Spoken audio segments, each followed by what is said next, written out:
Hi HR Nation, welcome back to another episode of the HR Leaders podcast, the show where we explore the future of work with industry experts and HR executives from the world's leading global brands. Super excited about this episode. We're joined by Ranjan Kumar Mohapatra, who's a director of HR at the Indian Oil Corporation. Welcome to the show, Ranjan. How are you? I'm good, thank you. And thank you for inviting me for this. Thank you so much. It's actually amazing, and I love to connect with people all over the world, and I definitely think you won the best prize for the best background. This is actually how the tree of CHROs have grown in our organization. Is that what that is? Is that what that is? Wow. These are photographs of our CHROs, and if you can look at it on the top right now, I am there, so it will be going further. That's actually incredible, because I thought that was maybe the founders of the company and the executive team, but that's your HR team. That's really cool. Thank you. Yeah. What made you come up with that idea? This is just to show people that how we are growing. For every organization, for every area, growth is very important. So you have to show the growth to people. So anybody who visits me asks this question, so I have an answer to them. This shows the growth of HR in organization. Yeah. And before we jump in, just tell everyone a little bit more about you personally and your journey to where we are now. Chris, I think I'm an IOCN, as we call the people who are in Indian Oil all throughout. I joined Indian Oil more than 3 decades back. I mean, almost 37 years now in Indian Oil. And I have been basically a marketing and logistics person though. Although I happen to have a degree in mechanical engineering and as well as postgraduate in HR and marketing, the journey has been so that it has given me a lot of opportunities and have thrown me a lot of challenges to prove my mettle. I think lots of important assignments were bestowed on me. And as I look back, I feel it's helped me to develop as a human being. If you had to define it, what would you say is kept you engaged in the organization for over 37 years? It's not often that I come across someone who's been in the same company for that long. The journey has been exceedingly beautiful. I mean, in fact, it is interspersed with successes and failures alike. I mean, I think we have, it has been extremely charming. It has been full of learning. See, I'm currently the CHRO of the organization. I love to call myself as Chief People's Officer. At the same time, I'm also chairman of 2 of our overseas joint ventures, one in Sri Lanka, one in Mauritius. I mean, that's business altogether. So I'm handling both HR part of my organization. I'm also handling business at 2 of our subsidiaries, which are in Sri Lanka and Mauritius. So that itself has made the journey very interesting. And let me tell you, Chris, one more thing. I think I felt that ever since I joined this organization, I have met countless of people. I've been interacting with countless of people. And I believe very strongly that the core fundamentals of an individual will go a long way in building the personality. And for me, it has been empathy.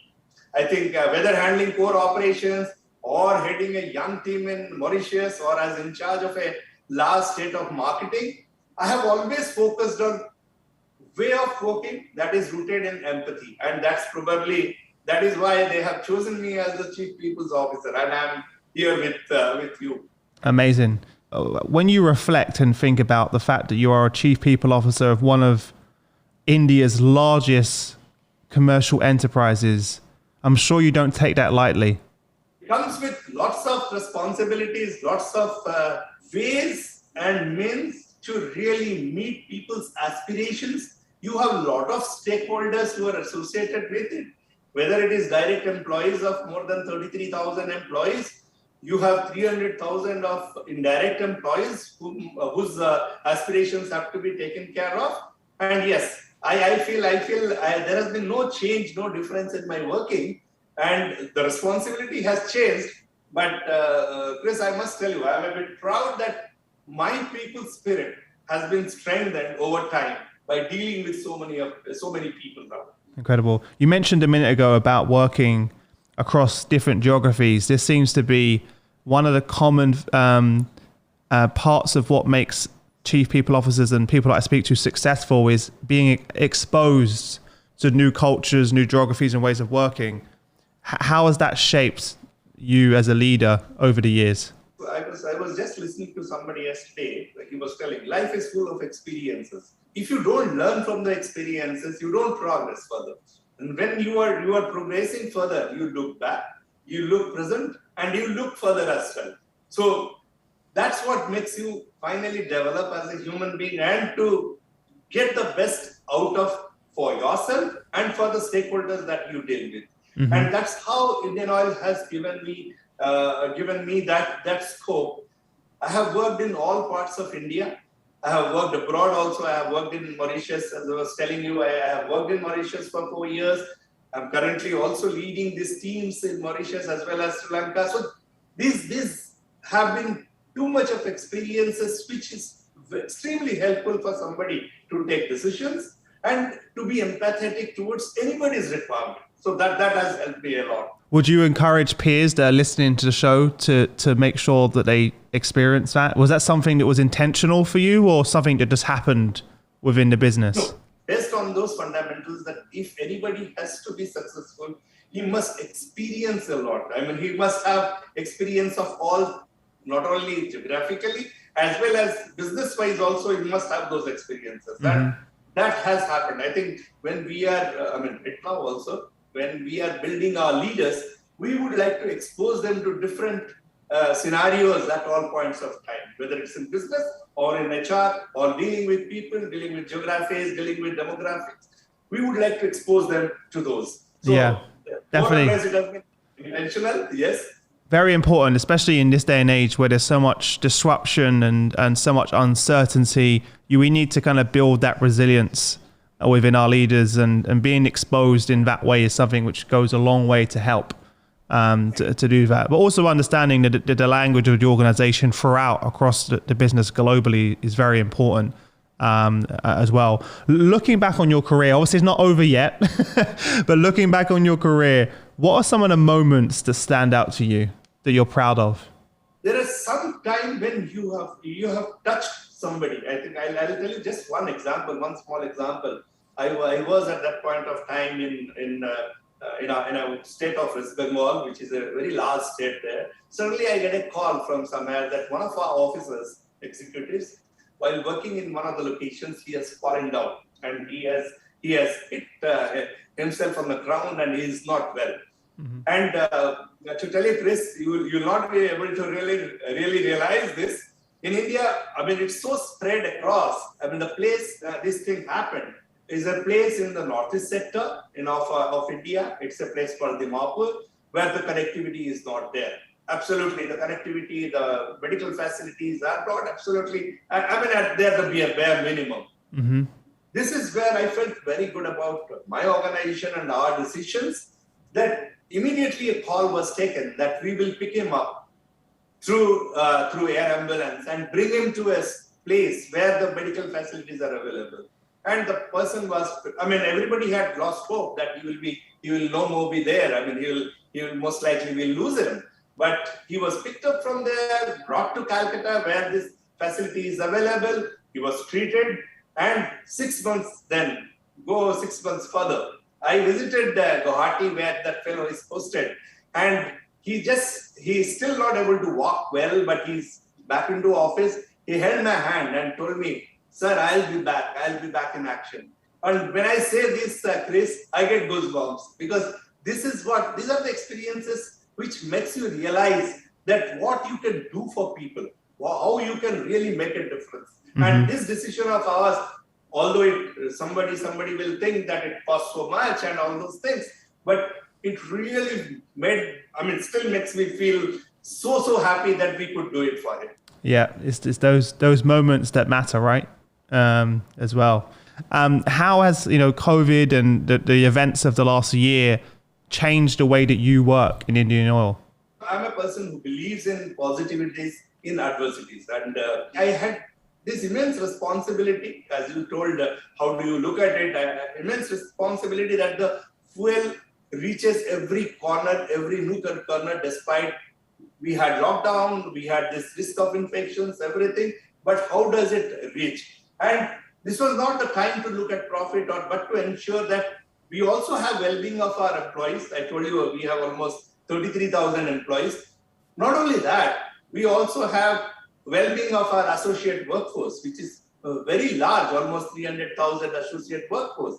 And this is what we had to do. So there was a sole focus on well-being may not leave. I mean, some people feel that if you have a sole focus on well-being, it may not leave adequate bandwidth with the organization to carry out the business. But then vicious downward spiral may start. But what does anybody do in that situation? Yeah. So, I mean, if you permit the press, I would just like to quote one work from you just now told about future of work.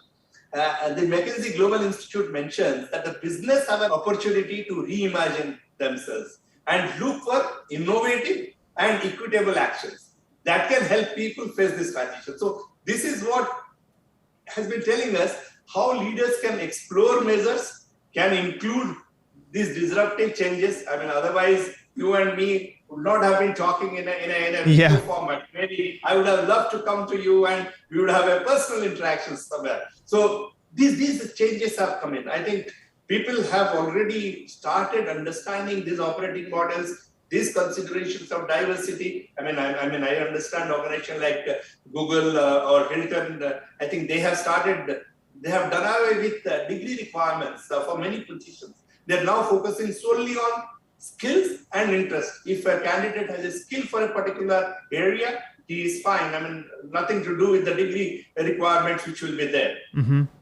With my background in marketing, that helped me in tackling the situation. I think if I'm permitted to quote Kotler, who said that marketing is a process by which organizations create value for customers and build strong relationships to capture value from customers in return. So you have two pillars, so value and relationship. I think probably I thought that this is one thing which during this period we can focus on, values and relationship. I think this gives me a term which we thought our organization has been doing, Nenoil has been doing, but it became more pronounced that we have a human business model, a model that rests on purpose.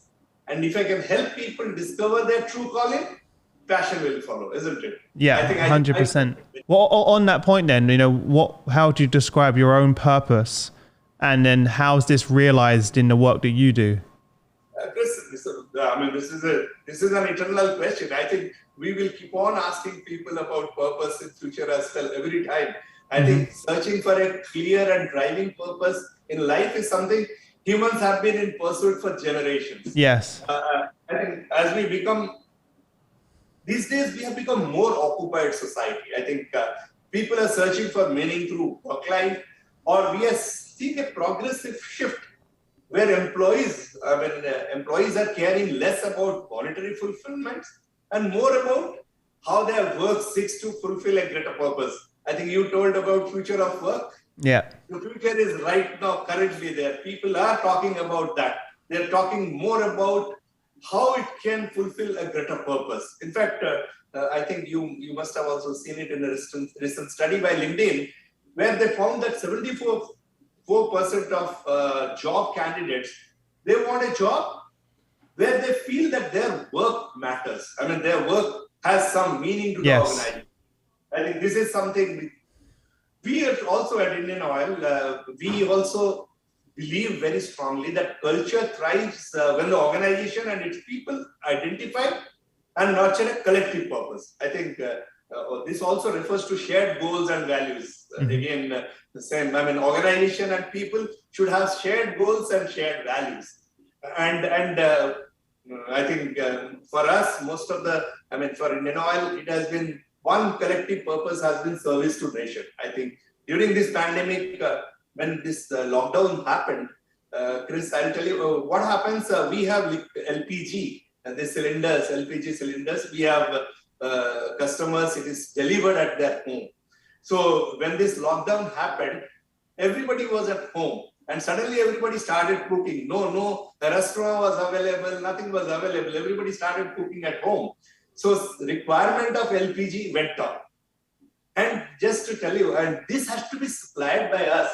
We have to meet that requirement. So at one end, pandemic is there, lockdown has happened, people have to stay at home, including the people who will be involved in delivering this to others' homes, but we have to meet this requirement. And I'm so proud that when the whole of India was staying indoors, we supplied not less than 3.3 million LPG cylinders on a given day. On one day, wow, 3.3 million LPG. That itself, makes us believe that when a business establishes a collective purpose, Chris, it lets go the need of headline approach of productivity and innovation. Yeah, productivity and innovations are very important. Definitely for our organization, it has to be there. But we always have an hardline approach for that. But when the business establishes this collective purpose, it lets go this need for that. And employees are motivated with it. And this age-old method of top-down pressure for performance and results, that becomes unnecessary. I think a shared purpose operates as a propelling force behind everybody else, behind all the behind the entire employees, all the employees. Yeah, for a company that's been around for so many years, like your own, and in some senses ground in tradition in some ways, was that a big challenge for you to change that shift in thinking and that transformation from the top down to more purpose driven, etc.? Was that a challenge? Yes, thankfully, what I was hinting at also. For Indian Oil, it has been an easy task. Not easy that way, but it has been otherwise they will catch me. Yeah. Easy task in the sense, it has been ingrained. This particular thing, this shared purpose, has been ingrained in this in the ethos and culture of this organization. That has been great. Because again, I told you, our shared purpose was service to the nation. We are a government organization. So we feel very much that first we have to meet the energy need of everyone in the country. That's our main purpose. Mm-hmm. And everybody, the organization and its the constituents, that is the employees, and everybody gets ingrained into that. That has helped us doing it faster. But again, tell you, it has been extremely difficult during this period. It has been extremely challenging because there has been too much of constraints. I think when the lockdown was happening, we had to operate all our refineries in full flow. We had to operate our locations, our bottling plants, our terminals in full operations. People have to be there, and they have to be supported. So all those things happened. But at the same time, the shared purpose drove everybody together. Yes. And that made the task easier. Mm-hmm. How do you balance with everything you've just discussed whilst looking at the balance sheet and the bottom line? And how does that impact that? The model which I spoke of, that is that human business model which I'm speaking of. I think recently I was reading somewhere. I was reading in HBR. I think 2020 September, October, if I'm not very wrong. That in that edition of HBR, they had talked about purpose and profit. Yes. Okay. Yeah. A singular focus on profit is no more an option. So this is what is driving us. I can give you a few examples if you sure. allow me. A few stories. I think it would be interesting for people to know that there are a few stories. I'll give you just two stories. One is a story about a lady. I think I'll call her some lady, Asiya. She is a resident of a state of Telangana, is in southern part of India. She was a convict. She was convicted for murder, and she was in the prison. So earlier to that, she lived with the family and a family of 3 children, and total family income was not more than $1,400 per annum, and that's the condition. So now she is there in the prison, and as far as India is concerned, there are almost 500,000 people who are lodged in Indian prisons, and almost more than 20% of them are women. So prisonhood for a woman like Ashiya creates a tough situation for her to recover, because not only there is a extreme non-acceptance in the society, where women are treated as subservient. And they need attention, they need respect, they need ways to come back to the life. So this cannot be left to the government alone. So we corporates have this responsibility. So we initiated discussions with the police department of Telangana, and we set up a gas station near the police station, near this prison, that Telangana prison, which would be operated by the prison inmates. Okay, the idea behind this wonderful cause was to help these women take care of themselves and to survive in the society with dignity. And as well as they will be able to cater to the need of the family as well. And I mean, it will be very difficult to visualize. If I would have got a photograph, I would have loved to show it to everybody here. This is a gas station which is operating next to a prison. This gas station is being manned by all ladies, women prisoners who were working there, and they have who were in the prison and are working here. And what has happened? How it has worked? Asia has now doubled her family income, and not only that, along with her, many women who are there, they now are supporting their household. I met them. Somebody has sent her children to the college for higher studies. The wages are very good. I'm not complete with that. The best part is, Chris, you will be very, very happy to know that this particular gas station does 40% higher business than the rest of the gas stations around that area. So what does it show? So you have converted. I mean, it's a business model. You have converted. You are doing business. What for you are doing, having a gas station, you have to do business there. But you are doing in a way through this human business model that society also has accepted these ex-convicts to the mainstream. And they are there. And you as an organization are also reaping the benefits out of it. So this is one example which, I mean, I always feel very happy to share, because this one example gives a clear model of how you can have a business aligned with your social responsibility and can make that real difference. Yeah. First of almost, never heard anything like this before. It's very, very interesting. When they finish their time, can they still carry on working there? Absolutely. That is what has happened now. Now, while they are the prisoners there, they're working right now. The moment their period is over, I mean, they're freed from the prison, they will be permanent employees in this particular gas station. Mm-hmm. Yeah. So that itself is a big thing. I mean, if you meet, I have been fortunate to go and mingle with these ladies, and their ages vary. They're from, the youngest one was around 30, 35 years old, and the eldest one was around 72 years old, who was there. And then they were so happy. I mean, that they have finally got dignity back to themselves. Yeah. Yeah. Super interesting. Yeah. Like, is there also plans to do that with males as well, or just females for now? No, what we have done now, we have extended it further.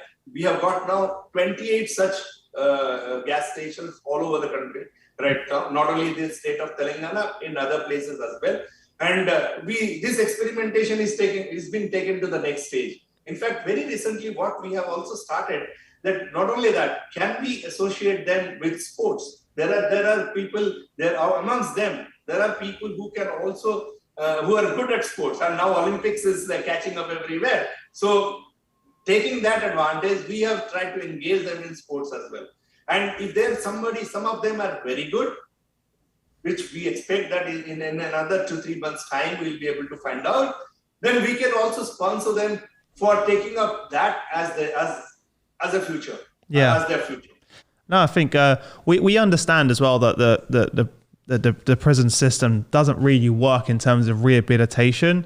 So I think something like this, which can reintroduce them into society, give them that opportunity, and also a job to get at when they do come out, because that's one of the biggest problems when people come out of prison. They don't actually have a job, and then they unfortunately resort to crime and then go back again. So this seems like a fantastic opportunity we have been talking about reforming the prisoners. I think this has been also another good example of that. I think this, bringing them back to the society fully is something, and simultaneously you are also doing your business. There is absolutely no, that marriage of both the things have been very interesting. Yeah. What was the second example you mentioned?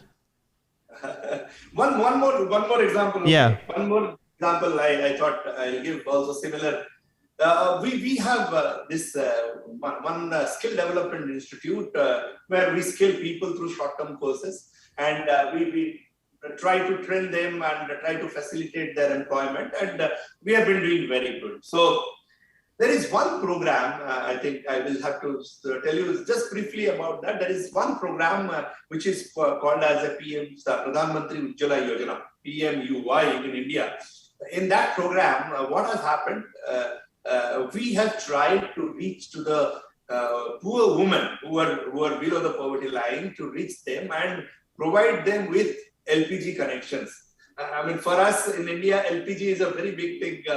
We have to cook. Otherwise, these ladies who were very poor were depending on wood or other things for doing their cooking every day. So, what does that stand for again? Liquid petroleum gas, or I got that wrong? What's it stand for? Liquefied petroleum gas. Liquefied petroleum gas. Okay, it is. Yeah, it is. I just wanted to make sure for everyone listening.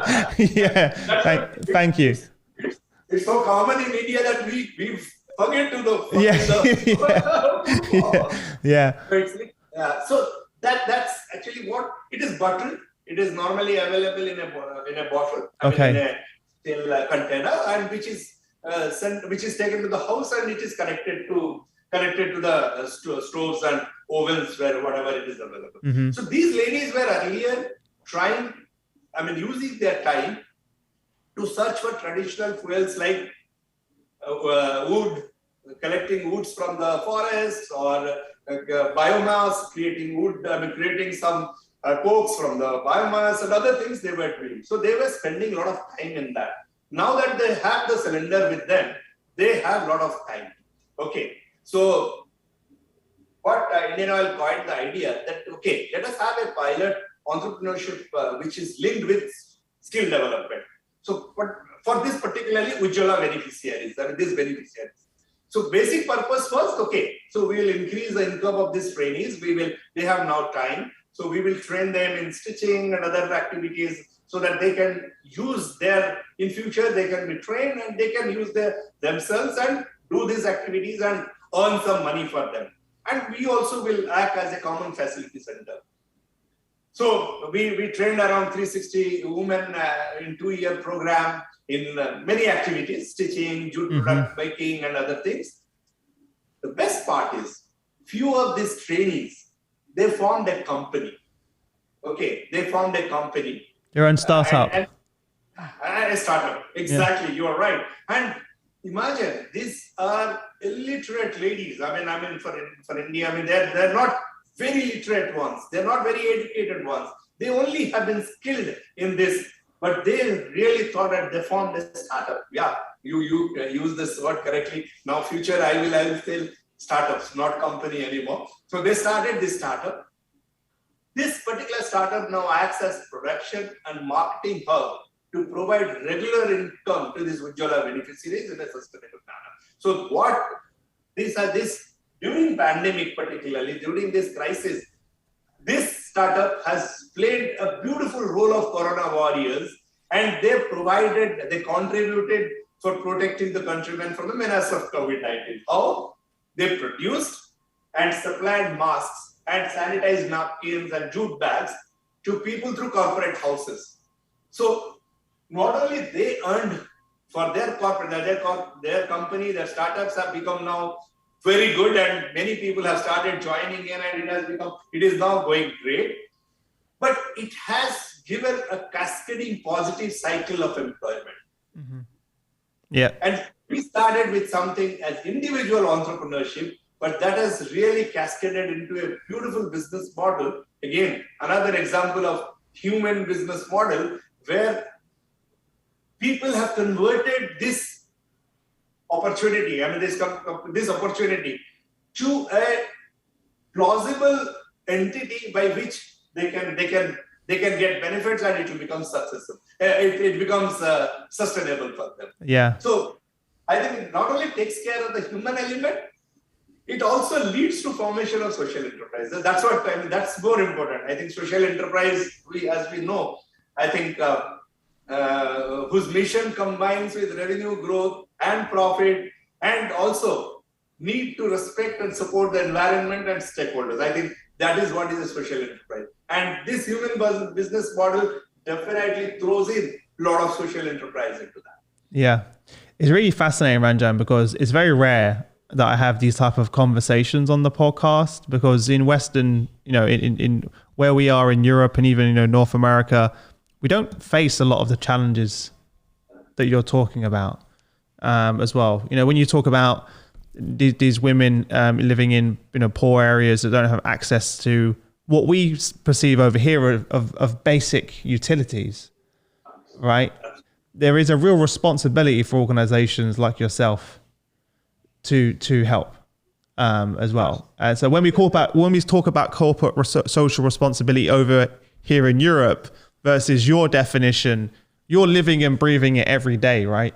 And trying to do your best to help out as well. So it's pretty eye-opening and incredible to hear it, because you're going really deep to help and doing what you can. But I just love the fact that those are two great stories of how you're doing it as well. So it's fantastic.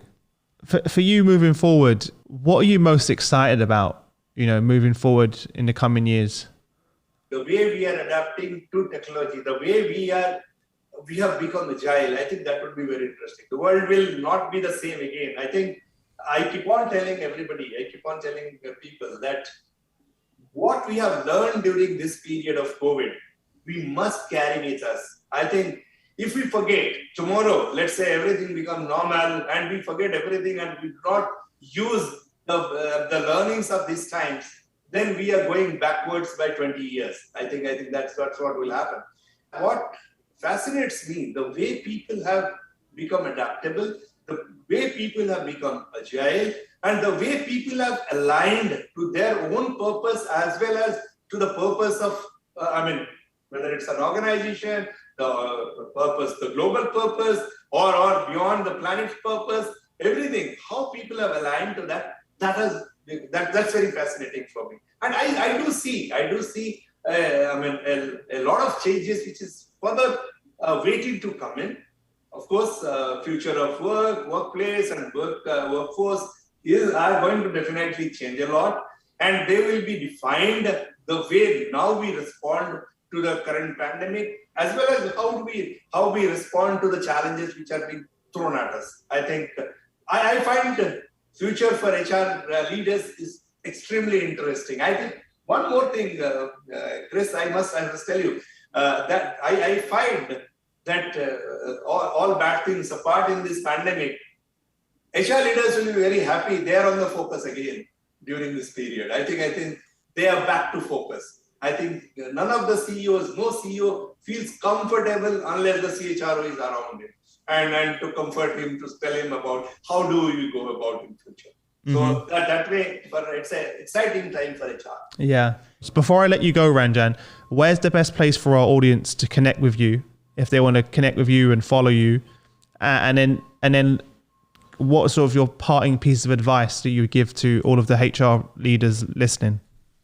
Okay, first of all, I'm available in all social media. LinkedIn is the best place to connect to me. Okay. Okay, I will leave with you my LinkedIn connection all. See, as far as my final words, again, you spoke about corporate social responsibility. I think what examples I have given, everybody can think of corporate. These are the part of corporate social responsibility, CSR, right? But if you have a clear look at that, I'm trying to step much beyond that. I'm trying to set a business model which which is more human, and I'm also trying to tell to all my HR people that it is possible that this model will also succeed, and our singular focus and profit is no longer at option available to us. I think we have to shift our organization strategy towards innovative ways for creating self-sustaining business models, and I think that would take us far. Right? Probably the sustainable business model, as we know, is a global phenomenon, and it must rest on human consideration and empathy. Mm-hmm. For me, again, as I told in the very beginning, empathy drives all, and I think as long as all of us who are in some position of HR, which is a position to help. I mean, I always consider that HR is for people. I mean, HR is there for people to be helped, and we are there to help everybody else wherever we are. If we let empathy drive all our decisions, then we will be successful, and we will really do the meaningful thing which we got to do as an HR person. Fantastic. Well, thanks so much, Ranjan. It's been a pleasure speaking to you. I appreciate it, and I wish you all the best. And until we next speak, okay?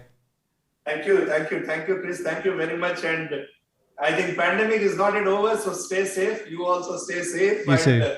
I always advise everybody that we must stay safe so that we can take care of people around us. 100%. If you can't take care of yourself, then you definitely can't take care of anyone else. No worries. Bye for now. Thank you. See ya. Bye-bye.